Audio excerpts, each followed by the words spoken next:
All right, welcome to our first off season from NFL post Super Bowl Pro Football Doc Sports Injury Central podcast. I've got Taylor here with me from the shadows. We're not doing it live at the normal time here because we get into the guests, etc. Yes. Guest segments, and this I like the off season podcast because it's deeper dives into subjects. We got a lot of great guests coming up here, and we'll still cover all the usual things. Anthony Davis, his after trade injury, Shohei Ohtani, what's the reality with his shoulder, LeBron James stuff, Travis Kelsey health, Aaron Rodgers, age of 41, etc.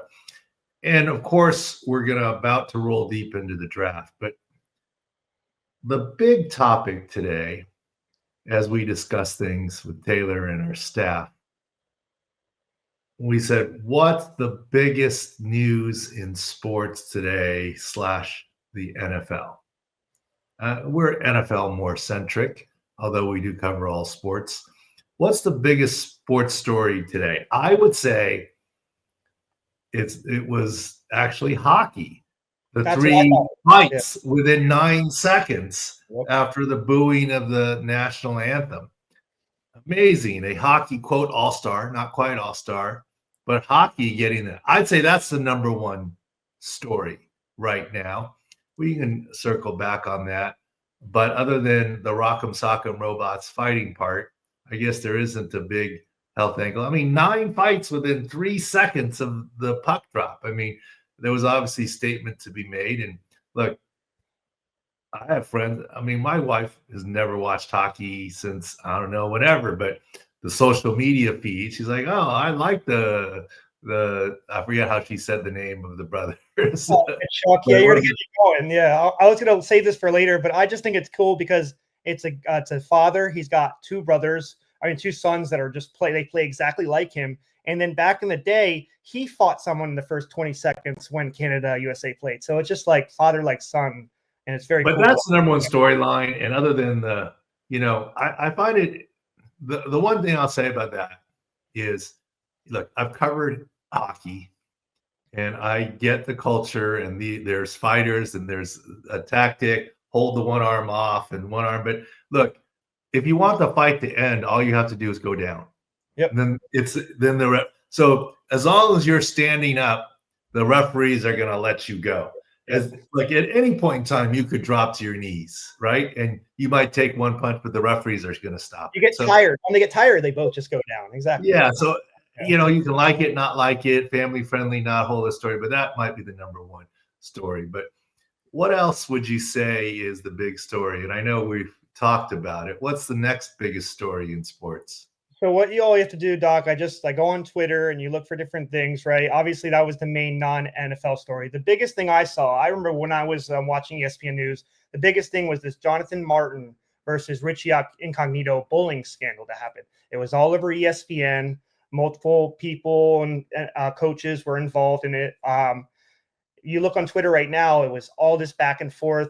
I saw Richie Incognito's Twitter account going crazy, maybe a victory lap, something like that. But you were obviously around when it was happening. Tell me your thoughts on what exactly happened. Well, that's right. And I think this is where we have the most to say about this bullying scandal.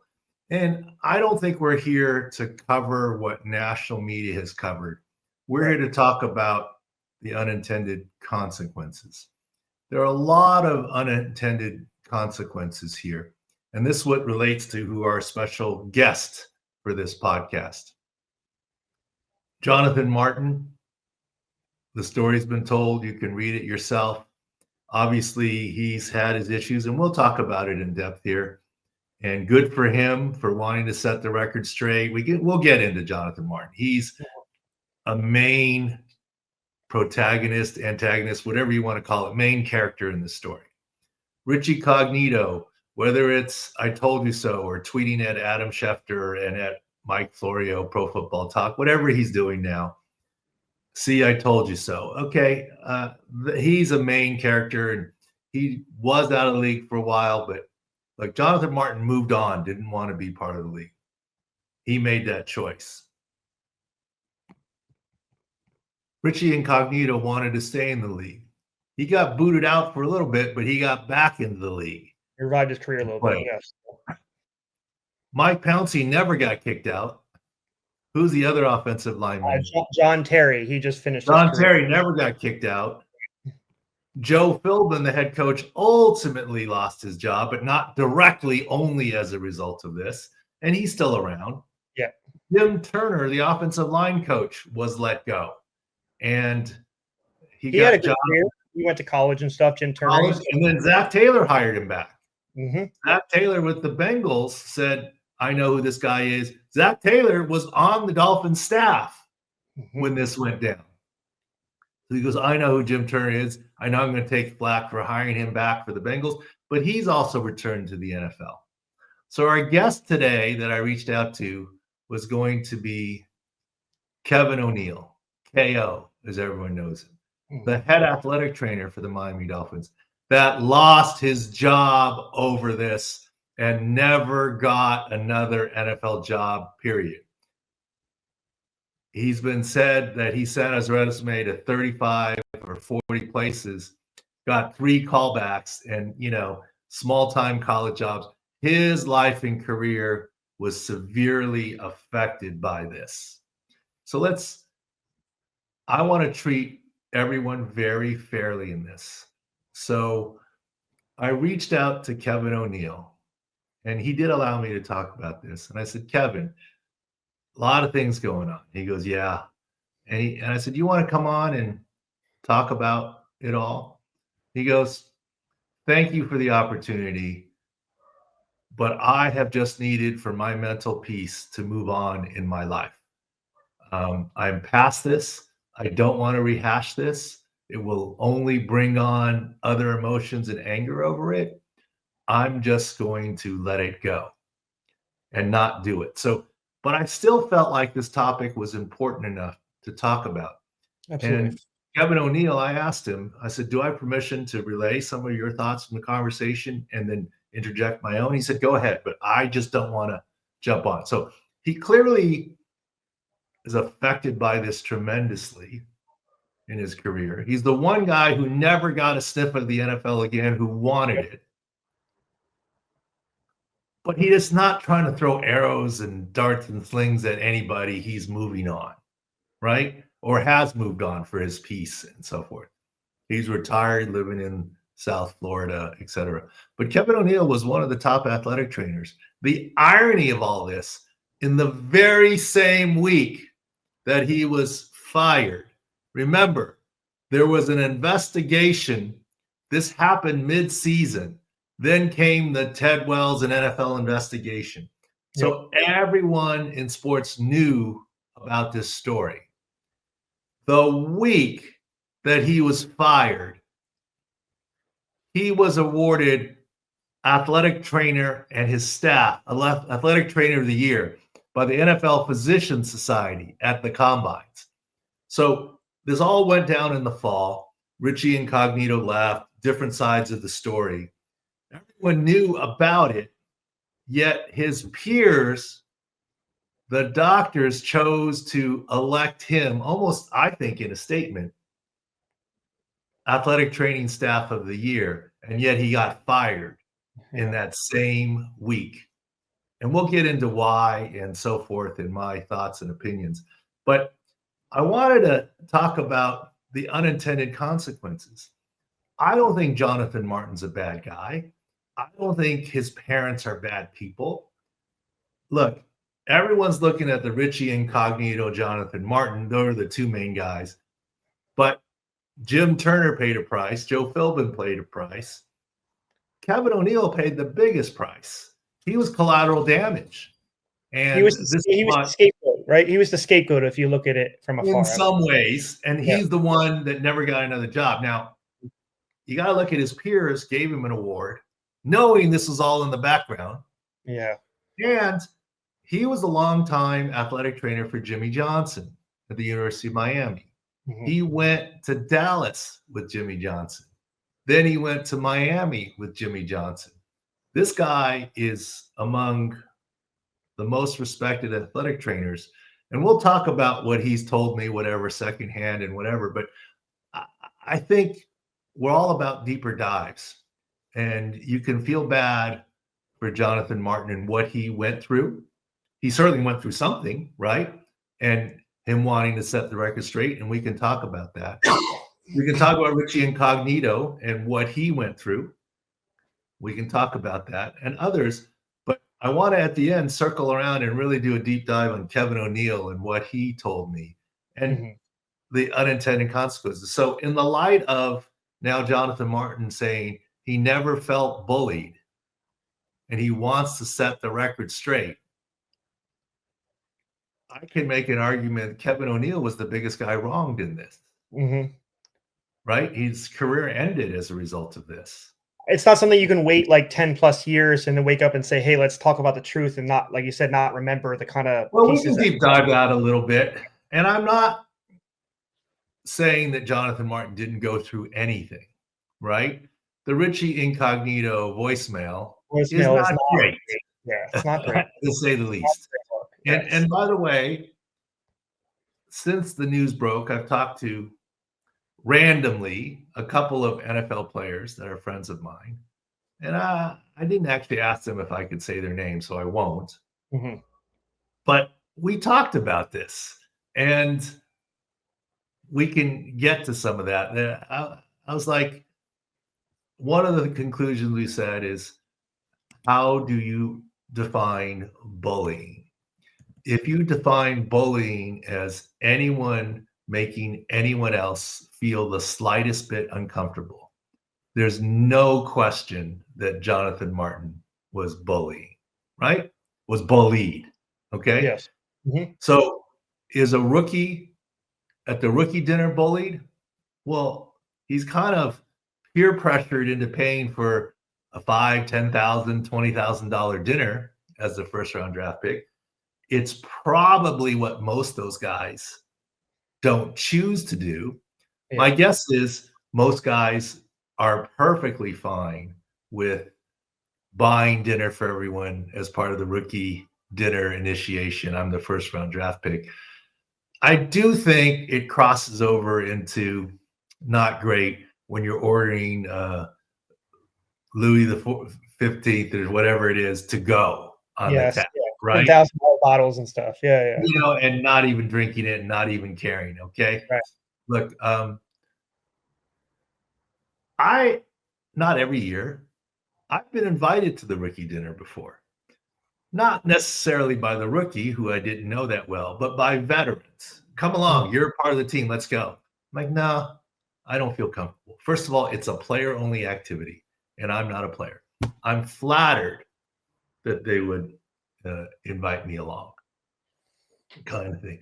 And once again, I won't say any names because of who and years, because all right, one I can say, 55 used to invite me. Right. Junior. And Julie's like, yeah, come along. You're part of this team. Go. I'm like, nah. And the reason I didn't is it's a player-only activity. But even if my dinner tab was $100 or $200 or whatever, back in the day, it was probably only $100. Okay, now it's probably $200 at these nice places. More now. Yeah. I didn't want to force the rookie to pay for my $100. I mean, it's enough he's paying for the 53. I just didn't feel like it was right. I didn't want to participate in that stuff. He would look at you as like another added person there, like, and I didn't want the negativity. So I never went. But so I get the sensitivity. But one other player he talked about, rookie year, not his rookie year, but he was around when a rookie got taped to the goalpost. Okay, hazing, bullying, whatever you want to call it. Now we all know that vets say, "Take my pads." In Rook. I can tell you on road trips, rookies were assigned to bring donuts or Popeyes for the bus. Is that bullying? I mean, you can look at different things. I mean, one NFL guy that I talked to, I'm at home today, dog, said, I didn't feel like I was bullied, but if you go by a very different definition, I certainly was. In other words, there were certain players on the team that he tried to avoid confrontation with, avoid stepping in front of, because he felt like this guy potentially could get him in the crosshairs. And so you just avoid him. Is that bullying and whatever? I think every workplace, there's those things. I'm not saying it's okay. But yeah, I think it does certainly happen to some degree, shape, or form. And whether it's right, wrong, or indifferent. Now, I also don't buy he's 320 pounds, so WTF, it's only his responsibility. Yeah, that's what some people are saying. He's that big, he should be able to defend himself. It seems. Well, there's some, but Richie Incognito is big too. But some of this is also mental, and this is where I have my heart. Mental health is a big deal. You remember the whole tweet with the guns on the bed and tagging Mike Pouncey, Richie Incognito, and Harvard Westlake. I grew up in LA. I know what Harvard Westlake is. It's a very exclusive private school. And tagging some names of guys at Harvard Westlake. I don't remember what he said, coming for you, killing you, something, Yeah. There was some potential bullying that went beyond that. And, I feel for Jonathan Martin, but I think the unintended consequence of all of this, whether it was mom/dad being protective of their son, being shocked by that voicemail, I get it. But what about poor Kevin O'Neill, who never got a sniff again? It's one thing to say Richie Incognito's got his reputation bashed. And I respect that Jonathan Martin has moved on and doesn't want to have his name forever be associated with bullying, which is why he's saying all this stuff now. Yeah. But Richie Incognito has to wear that tag, and he's trying to escape it. But he still finished his NFL career. Mike Pouncey finished his NFL career. Jim Turner got a second chance. Joe Philbin coached again. Kevin O'Neill got nothing. He had 40 years of experience, right? And I just asked politely, and he said, I'm just over this. And for my own mental health, I had to turn the page years ago. I don't want to rehash any of this. But I could tell that in his look, I'll share a personal thing related to me. And we talked about this today. I said, one of the reasons I wanted to reach out, Kevin, is see how you're doing. But also, you kind of got scapegoated in this. And he goes, yeah, I did. And we'll talk about why in a second. And I said, in some ways, Kevin, you were kindred spirits. I feel like I got scapegoated because physicians travel with medications. Hello, that's what we all did. And to this day still largely do under the radar from whatever. Right. So it is what it is, kind of situation. But, I'm not trying to talk about my issues. I'm just, this is the conversation I had with Kevin O'Neill. And so I still feel like Kevin's the main guest on this, but you got to understand what Kevin said back in the day and what even Stephen Ross said back in the day. Kevin's position was, okay, the team's position, the league's position was this bullying happened in the training room. And the training room, for those who don't know, is open air, tables, this, that. There's some private offices, but largely everything's in the open air as you get treatment and ice and stim and whatever. And it's almost a gathering place. In the weight room, you're there to work, not talk. In your locker room, you're confined. You're sitting at your locker for the most part. And you're changing into something or on your phone, but you're at your locker. It isn't the big melting pot mashup. The training room, other than the mess hall, the dining room, is sort of the place kind of thing. And even in the dining room, I can tell you, typically the O-line sits with the O-line group. The D-line sits with the D-line group, et cetera. In the training room, all mesh together. Mm-hmm. Now, let me ask you this question, Taylor, as we talk about the training room. Is it bullying when a veteran goes to a rookie, I'm next to get taped? even though the No, rookies are waiting. I don't Is think it? that. Yeah. No, it's just asserting dominance, probably, if anything. I don't see that. You can't look at that as that, I would say. Uh, I hear you. However, my kids are 12, 12, and 7. If that happened in middle school, You are stepping on them when you yeah, it's not my fair. kids are in 6th grade and they're 8th graders. If an 8th grader said, I'm next in the lunch line, I think that would be actually considered bullying. I can see that. Yes, yeah. At schools, you got a little thought, like the older yeah. person comes in and whatever. Now, Yeah. do I expect my son or daughter to go run to the principal and report them? No. Yeah. Is it technically? Yeah. I think it kind of is exerting dominance. But my point is, right, wrong, or indifferent, and I'm not defending cultures. It happens in middle schools. It happens in middle school. My son's doing great, but there are kids that he sees don't get picked to play basketball at halftime, even though they were there first. Mhm. Right? Is that bullying? Like you said, if you right? like the definition, you not can. an egalitarian society. Everyone takes a turn, right? I mean, it's But my point is, the training room is all that, and so I think I've mentioned on this podcast before. My way of handling that is, see, if I go, the veteran, you're next because I see you there. The rookie's mad at me. You're choosing. If I take the rookie because he's been waiting there 20 minutes, the veteran's mad at me. So if I was examining someone or I came out of my exam room, I knew darn well who was next based on mentally who was waiting. Yeah. But I would just say, all right, who's next?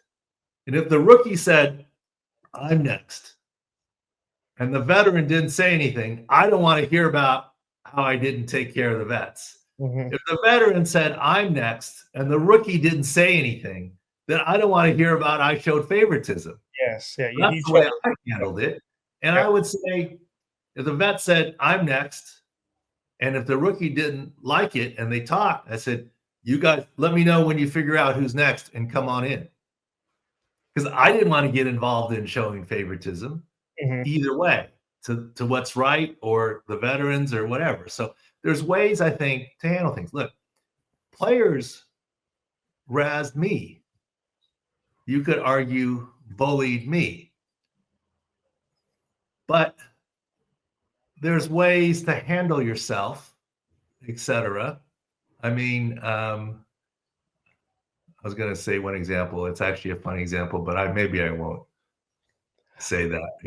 But usually when you hold back, you're usually pick the right one. I will always make you talk, but you're usually no. I did want to mention something about the training room, Doc. They did say that, and Neil has said this too, that it didn't look like he fully cooperated because, like you said, a lot of the stuff happened. Oh, we'll get to that. We'll get to that in a second. All right, I'll give this example, and I won't say who. Okay. Preseason game, and I was looking for Coach Norv Turner. And doctors are not supposed to go into the coach's locker room, even though it's a preseason game. But Coach Turner wanted something. So I'm trying to find him. So I go to Arizona, and it's still a relatively new stadium, the coach's locker room door, and I stick my head in. And of course, all the coaches look at me like, you don't belong here. Okay, before we get to that, is it bullying that you don't sit in the O-line spot, or is it bullying that you don't sit in the quarterback spot on the bench? I mean, they all have their spots that they like. Yeah. You know what I mean? It's like don't sit at that lunch table because that group likes to sit there. And there's nobody that comes up and says, you're not allowed. But like, there's sort of an understood. There's unwritten rules. I don't know. Some nights you just change the word, and I don't know if it's bullying. You know what I mean? Unwritten rules. Well, I think. And I'm not saying it is or it isn't. It depends on the situation. Okay. But I think one key component of bullying is, does the person feel bullied? Yes. Yeah. And I think maybe everyone has their own standard of feeling bullied. If you feel bullied, I agree. It shouldn't happen. But if Jonathan Martin's saying, I don't feel bullied. Okay. So I never felt bullied in the NFL, although I think you could interpret it. So anyways, so I'm looking for Coach Turner. I stick my head in, and one of the assistant coaches says, next door. Okay. There's another door outside. So I start to leave. And I hear a voice from the sink in the bathroom, from the coach's thing. something saying something. And I'm like, I want to get out of the coach's locker room. I don't belong here. And one of the other coaches goes, he's talking to you. And so I said, oh. So I look at him, and this coach says to me, pardon my French, I'm quoting, I thought you were a fucking coach. And I said, what? He goes, I thought you and James were fucking coaches before I got here. James is the head athletic trainer with the Chargers. I said, excuse me? And he goes, all on TV, all I would do is see you always standing next to and behind Norv Turner. Well, the box goes from the 32 to the 32. Mm-hmm. The camera pans to the head coach when you're in the red zone. So when you're in the red zone, like if the ball's on the 50, we're still on the 32, the edge of the box. If the ball's on one side of the 40, we're on the 32. If the ball's on the goal line, we're on the 32. If the ball's on the other goal line or the other 40, we're on the other 32. Mm-hmm. We walk through, we can go wherever we want, but in general, that's kind of where you go, right? In terms of the unmarked territory. So are we shocked that Norv Turner, if you're taking camera angles with Norv Turner, that James Collins and I, a taller than Norv black man and probably the only Asian guy on the sideline with a big round head, like, okay. Also taller than normal. Oh, whatever. Yeah. And so he's like, I thought you were fucking coaches because you're all standing with Norv Turner all the time. And you know what I said? I said, I thought coaches worried what happened on the field. And I turned around and walked out. Yeah. We had a great relationship after that. Yeah. I'm not going to say which coach, but we had a great relationship after that. He prodded you, you prodded back. I mean, it wasn't bullying. Yeah, it was just a little banter. It's okay. Now, I did not feel bullied. And I wasn't like, it's part of life. Anyways, so moving on to Kevin O'Neill. I'm aware of what Kevin O'Neill has said publicly, and I have talked to Kevin. Mm-hmm. His point was, and this is in the papers too, look, and Stephen Ross said, part of his, okay, let's go to the first part. In the training room, it was his department, so it somehow became his responsibility if there was any bullying going on. Culture, whatever, it was his, yeah, exactly. Yeah. And he made no secret, and other players no secret, that he was aware of some of the comments that were happening. Mm-hmm. And he never denied it. So then it's like, well, you knew about it and you're a department leader and you didn't stop it, right? That's part of it. But Stephen Ross said part of it is he didn't fully cooperate. Now, it's kind of like Tom Brady didn't want to turn over his cell phone in Deflategate. Mm-hmm. What Kevin O'Neill was saying is, this is HIPAA. You're asking me for medical records on Jonathan Martin and Richie Incognito. And back in those days, they weren't electronic. So the league couldn't just take them. Now they're electronic. Okay. Kevin would have to send them directly to the NFL. Yes. And he's like, yeah, and what Kevin O'Neill is saying is, I'm the keeper of the medical records, but they are not my medical records. Right. They're the medical records of the individual player, and HIPAA applies. And they're the property of the Miami Dolphins. So if you want them, go through the player and sign a release, and I'll give them to you, or go ask for them through the Dolphins. And any Dolphins clerk can come down and take them. I'll give them to them, and they can do with what they want. But for my medical license as an athletic trainer and medical professionals, I cannot give those to you. And I will not discuss. Like, it would be inappropriate for a medical professional to say, if asked the question, did Richie Incognito or Jonathan Martin ever see you for mental health issues? You can't answer a yes or no. You say, yeah, I can't tell you. And that's what he was saying. And I think he got the brunt of it because he didn't fully cooperate on those grounds. And because it was clear that he was aware in general of things that were happening. And he reminded me today of, he goes, like, I'm over this. I'm done with this and whatever. But he reminded me that, look, yes, he's aware that there was banter going on, and he, of his own will and volition, brought Jonathan Martin into his office and said, "Son, are you comfortable with this? Is this all part of the banter that the relationship? If not, you can put a stop to this just by saying XYZ or standing up for yourself." And he said Jonathan Martin was okay. Right.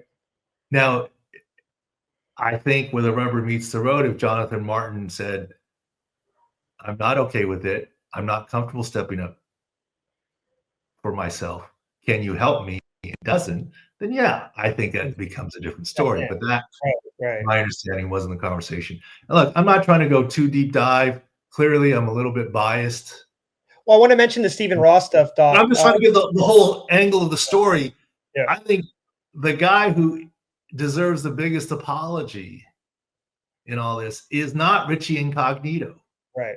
I think it's Kevin O'Neill, who never worked in the NFL again and had his reputation and career sullied by this. When there are a lot of different nuances, especially now, if Jonathan Martin wants to clear the air, I would love Jonathan Martin to call Kevin O'Neill for a private apology. Not that Kevin O'Neill has asked for it, but he deserves one. Publicly say, yes, I want to put this behind me. I don't want to know. I don't want to be the face of this bullying stuff. I never asked for it. I've moved on to Bitcoin and my degrees and this, that, the other. Good on you. And I'm sorry if not clearing this up created hardships for others. That's all. That's all. And clearly, history, whether at Harvard Westlake or whatever, there were some issues. I think he's since apologized to Harvard Westlake. Anyways, I think unintended consequences, I guess, is all I'm saying on this one. Not judging the bullying, who's telling the truth or whatever, but I feel like that was the collateral damage. I think the big thing what you're trying to say too is that you can't just come off in like 10 plus years and just bring this up. You need to remember the losses that happened, during that. You can't just like come up and tell the story again. There's other stuff, people were affected by it. Well, yeah. And maybe he's in the process of it. I don't want to put words in his mouth. Once again, KO has not asked for it, but I'm just, as an observer, and this is why I felt like this was enough to talk about, despite the fact that Kevin politely declined. And I respect that. I didn't push him. My follow-up was, okay, I get that you declined. I'm going to talk about it from my perspective. He goes, you're free to. And I said, are you okay if I indicate that we chatted? And he said, fine. So he has no axe to bear. I promise you, he did not tell me, make these points for me. No, he didn't say anything. He just said, I just don't want to rehash it all. Thank you for the call. Yeah. You do whatever you want to do. You can use whatever you want to use, kind of thing. So that's kind of the take on that. And I don't want to beat it to death either. But look, bullying shouldn't happen. I hope no one gets bullied and whatever. If you really want to, there's a lot of people cutting in lunch line at middle schools and in the NFL. Yep. Maybe we want to stop all that. Maybe this, that, the other. But, it's an interesting thing. And I think the NFL was trying to look like they were doing the right thing, which is, we don't want bullying. We don't want hazing. We don't want Bountygate. We don't want Deflategate. And the unintended consequences, one of the major ones was this athletic trainer, right? Yeah. He took the fall and never recovered from it. And to have his career be defined by Bullygate scandal, as opposed to national championship rings at Miami Hurricane or Dallas Cowboys or whatever. No, his legacy is this. And that's where I feel bad for the situation. Unintended consequences. And I don't think Jonathan Martin meant this or on purpose or whatever, but the focus is on Richie Incognito, Jonathan Martin. But look at all the other people that get affected is all. No, and I totally agree. Yeah, there's a 40-year career, plus by athletic trainers shouldn't be defined by something small like this or something like a situation like this when he's done so much. And that's all I'm trying to point out here in this. And that's why I still wanted to run with this segment, even without the headline guest, because he's not trying to make news. But I think our audience likes the deep dives, and this is part of the deep dive of covering HIPAA, how locker rooms work, and stories, and what have you. So, anyways, all right, what else we got on here? Next topic, I want to talk about NFL and age. I know you're an expert on both, Doc. Tell me your thoughts on Travis Kelce. So there's a lot of talk. So March 14th is when he has a deadline that he needs to accept, incentive money, extra money. Is it fair to push a player that's done so much for your franchise? Or do you lean towards it just being a business decision that you have to, First of all, my definition of an old player versus young player has changed over time. Yes. So my definition of a young patient versus an old patient has changed over time. So the classic doctor's definition of a young patient is younger than the doctor. Okay. So they're all young to me. Yeah, that's good. So is it fair is what you led with. Well, it depends. If you come from the point of view, Travis Kelce has done a lot for this franchise, and he's earned the right to take his time and be a soft and cuddly hug him approach. You have to say he's earned the right to do it, to do it on his terms and time. If you're a fan of the Chiefs that says we need to do our best to get back to the Super Bowl, you clearly need to know whether it's the money that hits and becomes hard and that he's owed. Now, there's ways around that. You can renegotiate that. However, wouldn't people say, oh, the Chiefs are bad people? They're pushing out Travis Kelce's bonus, and he deserves to get it on time as before. Money's still money, but also allocation of money. Mm-hmm. And their picture of the GM. And then as they prepare for the draft and free agency, if Travis Kelce's not there, I think you would expect the Chiefs to look within for his replacement and potentially look from without, whether it's free agency or draft. You just need to know. I mean, you don't want the classic Brett Favre, I'm in, I'm out, I'm in, I'm out, I'm in, I'm out situation. Right. So it is a business in the end. I think they want to treat Travis Kelce with the utmost respect. But there is that March 14th/11th deadline coming up pretty quickly here. And we've talked about retirement before. You do need a breath after the Super Bowl. But if it becomes prolonged, then this is an all-in or all-out game. Mm-hmm. I don't know Travis Kelce personally. I like him and see what he's done. I respect him. But I would say that he's clearly headed for retirement, barring an upset. Okay. Think about this. I try to put myself in other people's shoes. This is actually a conversation that I thought about on the fly. My father-in-law, who is visiting this weekend, asked me that question. I thought about it and said, yeah, he's done. And I said, and let me tell you, it has nothing to do with dating or marrying Taylor Swift. Nothing to do with that. Whether he proposes or doesn't propose, I just don't see that as a big factor. Right. Let's play this out. The game of football is tough. He's 34. You're eventually going to fall off a cliff. He's played all of these extra games. It wears on you. Whether he looks old or doesn't look old, he's had some good games in the playoffs. It wasn't the best of seasons. The right. Super Bowl wasn't great, scheme or whatever. But let me ask you this question. I'll ask you each point by point. If you were Travis Kelce and you've had the career that he had, what do you have left to play for? Another Super Bowl ring, okay? But this one was special because it was a three-peat. Yep. Can you even say, I want to get that three-peat and I'm going to play 3 more years? I mean, come on, that's a lot. You're already asking for a lot to do that. Yeah. Secondly, he's won 3 Super Bowl rings.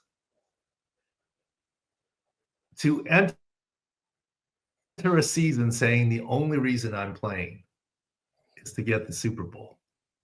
that makes for a long Super Bowl. That makes for a long season. I mean, I don't care if you're the Chiefs. It doesn't happen in a guaranteed fashion. I mean, there's so much toil to get there. That's sort of a fool's errand. And even if he does, now he's a 4-time Super Bowl ring winner. Is he in the Hall of Fame either way? 100%. I think so. I think so for sure. Yeah. Can his legacy be helped by a 4th Super Bowl ring or by another great season? No, I think he's there. Not really. I mean, will he become the best tight end of all time? Maybe he enters the conversation. He probably is in there already to some extent. But they'll always be, you're only good later in your career with Patrick Mahomes, right? Well, whatever. He's a great tight end. But one more Super Bowl ring won't make him whatever. So then it's stats then, right? Yeah, right. But the next. The NFL's not about stats. Yeah. Do you know where he stands in the all-time receiving or yards department? I have it right here in front of me. Yeah. So you have Tony Gonzalez. Would you know it otherwise, or the casual fan know it? No, at all. No. Okay. But my point is this. He stands more to lose if he has a clunker of a year. There's for lack of a better word, Michael Jordan thing. Look, in Chicago, I worked with Michael Jordan as an assistant. Loved Michael Jordan. I was there for all the heyday. I was in San Diego at the very end of his career, and I scalped tickets and drove up to see him play against the Lakers in his final season. I wish I didn't. That wasn't Michael Jordan. No, it right? Not. And even though I love Michael Jordan to death, I know, you're Taylor, your my middle name, yeah. Middle name and namesake. Yeah. I wish I didn't see that last year. That wasn't him. And I don't think Kelsey wants to do that. Okay, so that's legacy argument and what do you play for and the toils. What about the money? He's going to make $15 million. I think he makes more money if he retires today. Yeah, he's got the podcast. Yeah. And today, don't you see a company, a broadcast network, giving him a 5-year, $50 million deal at least? Absolutely, yeah. Jason Kelsey has it, and he was an O lineman, right? Travis Kelsey can get that today right now, but after a clunker of a season, can he get it? It makes it harder. So the $15 million he gets to play next year, he might lose more than that or risk more than that down the road. Money isn't everything, okay? But he still would be exiting at the top. Of course, the story would be better if it were a three-peat. And the way that he's acting now, I think it's a given that he would have retired if there were three-peat. And whether he's with Taylor or not with Taylor, this is not even part of the discussion. I see him moving on. I see him moving on if he's with Taylor because there's bigger, better things. Another thing I told, if he's with Taylor, it's even more reason to move on. Partly because, she's got a life and other things. But as I explained to my father-in-law, my financial difference to Travis Kelsey's financial difference is much smaller than Travis Kelsey's financial difference to Taylor Swift's financial difference. I mean, Travis Kelsey can go into any restaurant he wants to, make a phone call, and the best table, walk in the most popular place, and he can have it and have what he wants. He's enough of a celebrity. But if Taylor Swift goes to eat at a restaurant, they close it for her. Close the whole restaurant. Yeah. I mean, that's the fundamental difference. If Travis Kelsey needs to go see a movie, he calls the movie theater, and it's a 7 p.m. movie, but there's 18 minutes of previews. At 7:17, he slides in the side door and 2 seats reserved for him and whoever he's going to the movies with, and he's good. And then he leaves right before the credits at the end, out the side door, so he's not having to be put in a position of signing a bunch of autographs. Taylor Swift they're closing the entire theater, right? I mean, I'm just saying. But regardless, I think he can play again. I think the toll on his body, and when you look at the value added money wise, I don't think he plays. And I think to me, it's an all-in game. If you have doubt, don't do it. You're out. Yeah. And we talked about it with a couple different examples this last offseason. This is next level too, Doc. She's not touring next year. So I think if she was touring and she was in different, like, countries and states while during the season, I think he would be bored. He'd have to go on something to do. If she's sitting at home with no touring and stuff, he can sit at home with her, right? So, I mean, it might be good for him. But no offense to Taylor Swift and Travis Kelce. I hope they're happy together or happy apart, whatever. It doesn't bother me. Right. Travis Kelce ain't sitting at home doing nothing regardless. Yeah. He's got a lot of stuff going on. I mean, he's got a good life and he's got his own stuff. He's not trying to coattail Taylor Swift. And who knows, maybe that's part of the relationship, that he's probably one of the few guys who's got a lot of his own stuff going on. Match her and doing stuff on different avenues. I don't know a match, but different, kind of thing. Whatever works. Anyways, don't mean to beat that one to death either. But that's just my theory. And nowadays you can take odds on stuff like this. Yes, you can. Yes. How about this one? Next team for this guy. Aaron Rodgers was shown the door for the Jets. That would have been a bigger news if it wasn't the Super Bowl and other stuff going on. My thoughts were, though, I saw some reports saying he kind of tried to worm himself back in. And there were some thoughts also to our friend of the show, Pat McAfee, that his appearances in the show may or may not have been something they liked during the season. I don't know if you saw those and your thoughts on that, on Aaron Rodgers. Well, look, I think Aaron Rodgers can still play.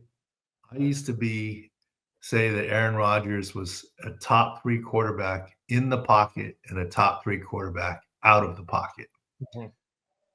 I think last year his play out of the pocket slipped tremendously. Right. His play in the pocket was still pretty good, but he's not top 3 anymore. So I think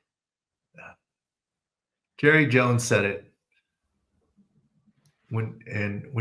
Jerry Jones said it, and even Coach said it, Jimmy Johnson. When you're Michael Irvin, there's a different set of standards of what we will tolerate. Yeah. When you're the number 3 receiver, there's a different set of standards of what we will tolerate. Absolutely. Right? And look, with a new regime, I didn't see Aaron Rodgers staying. I mean, if he stays, he's only because the team isn't going to be ready to win this next year. And he's a stopgap. He's Sam Darnold keeping the seat warm for J.J. McCarthy. Now, it ended up McCarthy got hurt, Sam Darnold elevated. So there are things that can happen. I just didn't see it as a timing fit. And it's not the McAfee thing. It's just he's larger than life. Do you really want the storyline to always be the larger than life quarterback kind of thing? And I don't think he was trying to worm his way back in. I think he showed some self-awareness of saying, look, I know it's not just my decision of whether I want to play and then I'm back here. You guys have a vote on whether you want me back here. I don't think that's really it. I think that's just some self-awareness. And the McAfee thing, look, if it really were a good fit on the field, I think Aaron Rodgers would have walked away from McAfee. I mean, he didn't even get paid much for it. He likes it. He can express himself other ways, kind of thing. But in the end, that wasn't the stumbling block. It just wasn't a good fit. Now, where he lands is going to be interesting. Yeah, no, I totally agree. That's where I'm saying where the bets are. If you know something, those are available out there. Like we talked about too, Doc, we're doing NBA. We're going to drafts coming up, and we're doing baseball. I want to talk about NBA a little bit with you. The big trade we didn't get to talk about last podcast with the Luka versus AD. A lot of fat shaming with Luka. You and Doug talked about it last podcast. So I have always told you were here talking about it. How ironic AD gets hurt immediately. I was going to say, if you look at our numbers, Doc, and our names, if you search who's the most injured six-score player the last 4 years, it's Anthony Davis and maybe LeBron next. Tell me about what you saw in the Anthony Davis video. We did send it's a groin adductor, and yeah, it's multiple weeks. And now I'm not saying he's out of shape. I'm not saying he's injury prone. I'm not saying he's soft, but just the irony of this all. And one day the 30 for 30 will come out as to why Luka was actually traded and what really happened. There's more to that story. I mean, look, I don't believe for 1 second Jason Kidd knew nothing about it. If Jason Kidd knew nothing about the trade, he may not have liked it. Yeah. If a head coach of the stature of Jason Kidd, there's a deal of that magnitude made without at least informing him of the deal ahead of time. Right. they would quit. They're not Any respected at all. self-respecting head coach would quit. He Yeah. was told about it. He didn't like it, and he said, "Well, you're the GM." You know, I mean, to have it come to him through the media would be, That doesn't so seem like that's the real. yeah. There's more to that story, and I always say the stories will come out, and we'll see what happens. But Luka and LeBron is interesting, and the Dalton neck, whatever you said. That's also interesting to me too, Doc. I just think from like a player perspective, it's a business. You got to. I know he's a rookie and he probably wanted to stay in LA, but I mean, like every player is, they're. I don't know. I don't think you No, should that's act what I like. was saying. No trade or signing is final until the physical is passed, and that's what Right. we said last week. And Mm-hmm. there's no way that trade was going to get reverted because the Lakers have the right to say his knee injury is worse than I thought. That's not to say that he can't play basketball. Right. It's just I just don't like the way his knee looks. They're within their rights. And the analogy I used last week on video is when you buy a house and you get your 10-day inspection period, the roof, you can say, I don't like the way the roof looks. It's more worn than I thought. It doesn't have to be actively leaking for you to get out of the purchasing the home. You can just say, it didn't pass inspection for me. And you're out within the first 10 days. Absolutely. Escrow. And that's what the Lakers did. Did they change their mind or did they really find something more? I don't know. But it's interesting that then the deadline passed and there's nothing anyone could do about it anymore. Yeah, like I told you from my theory, I do think they didn't like the trade and they probably maybe used that. But like you said, it's well within their rights. And they also kind of did hurt themselves a little bit because they had to rely on free agent centers right now, right? There's no more trades anymore. So I don't know. It just, like you said, it's something you're able to do. They saw something and they were able to, revert the trade, right? So that's all that happened. They're within their rights, yes. Yeah. Another sports coming up, Doc. Big baseball season coming up. Everybody's worried about Ohtani. You were one of the first people on that left shoulder. Remember, torn labrum shoulder injury he had during the World Series Game 2. He did have surgery in the offseason on that.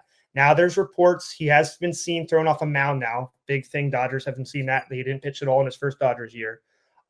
Your thoughts on why he's having soreness and when Dodgers fans should even expect him to pitch? I know Roberts already said maybe May, so it's already not yet. Where are they saying his soreness? They're saying in the shoulder, not in the UCL. So it's more, remember, which shoulder? The left shoulder, the one he had the surgery on, the non-throwing shoulder. Yeah. Okay. Remember, he's recovering from 2 different injuries. So it's kind of, people are trying to. Well, this is what we said, and during the World Series, they're like, we were fading Ohtani tremendously after that. Because the way he holds his arm up there in a provocative position with his left shoulder. Remember, he's right-handed pitcher. And so the irony is, besides we were right on fading him throughout the rest of the World Series after his shoulder labral tear, and we're right about the surgery. What we said back then is the irony of all ironies is that we said this 2024 season, he would be a DH only and not a pitcher. The irony is he could spend a good part of this season and even the beginning of the season as a pitcher only and not a hitter because the UCL is getting closer. And yes, you need to use your off shoulder because you have to open up as you throw on this left shoulder here. And that's where some of the soreness may be. But it's primarily a right-handed motion. The left shoulder gets involved a little bit. He's a right-handed pitcher. It's the right UCL. So the irony of all ironies is the Dodgers signed him as a potentially best two-way player of all time, pitching and hitting. Last year, he had a great year hitting, didn't pitch at all. This year, he may have a better year pitching than hitting, depending on time frame and what have you. That's the irony of all ironies on Shohei Ohtani right now. Yeah, he's a big one we're going to continue to watch. Dodgers fans are waiting for him to pitch. We'll continue to talk about baseball injuries on 6score.com. One I wanted to mention, one of the better players, Mike Trout. Last 4 years, he's had significant injuries all across, torn thumb, calf injuries. The most recent is a torn left meniscus tear that prevented him from finishing the year. He's now moving from center field to right field. And he said one of the main reasons it's going to be better for his body. Is this something that's binary and it's automatically going to be better for him moving over? You saw Tatis, moving from different sides with his issues. How do you see, and if it's even a big enough deal for Trout to do this, does it even matter? Well, look, Mike Trout is almost forgotten about because he's been, quote, injured and so forth. And maybe because the Angels haven't been good, but he's still a top player. Mm-hmm. Look, center field is a young man's position. You got to cover a lot of ground.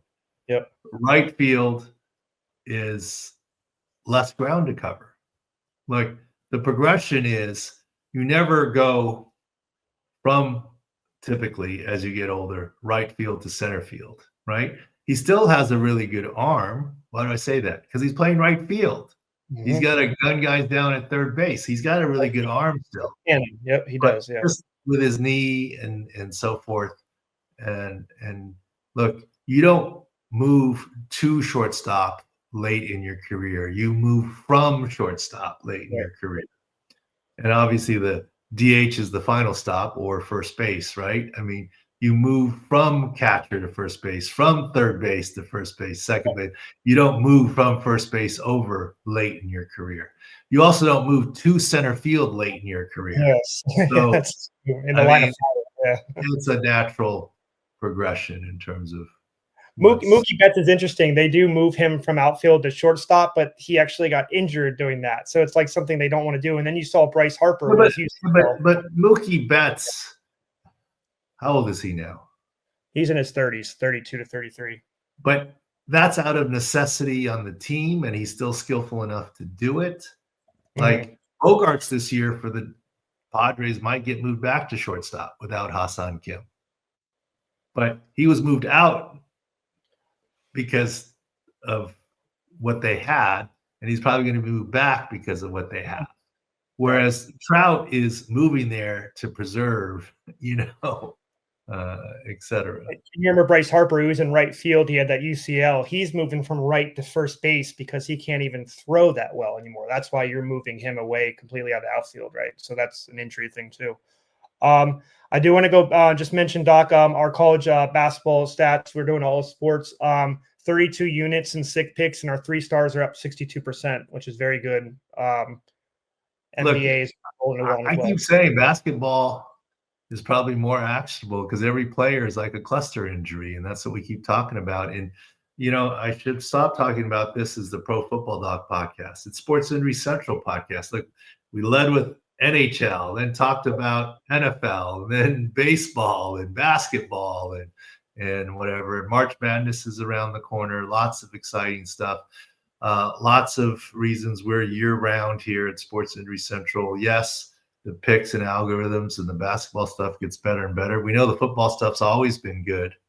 And so check out the new revamped website. There's new features all the time. And I'm excited for this offseason. A lot of conversations at Super Bowl about next directions for all of us. So, the beast of the week, I'll circle back. 3 fights in 9 seconds. Please say that. Don't ruin it for me. I mean, 3 fights in 9 seconds, and it's just like drop the gloves, I do want to leave. That's the other thing. That's the other thing too I respect about hockey. If you don't want to fight, you don't have to drop your gloves. They won't get into it. But then might be called names or be bullied by your own teammates. Have you seen what the Canadian guy said? They said the Kachuk was pointing at him. He's like, I don't want to fight. The guy fought twice in his career, but he's like, if you're pointing to me to fight in the middle of the game, we're going to fight. You're not saying no to that. So. Yeah, you got it. Like, it's almost like, here we go. Okay. Yeah. But if he doesn't drop his gloves or someone else steps in front of him, they're going to hear. Then again, that's locker room stuff. You don't want to be known as the guy. It's one thing to know I'm not the enforcer, but a guy that let's tie it all together. He got bullied into fighting. Yes, he did. He did. His brother fought, and he said, I'm fighting too, and pointed to the bench, and some guy's like, all right, I'm next. That's fine. I'm doing it. Yeah, that's a culture I don't fully understand. I worked it a little bit, but anyways. All right. Thanks for watching Sports Injury Central podcast. Just under an hour total, which is always our goal. 3, 2, 1, out. Yeah.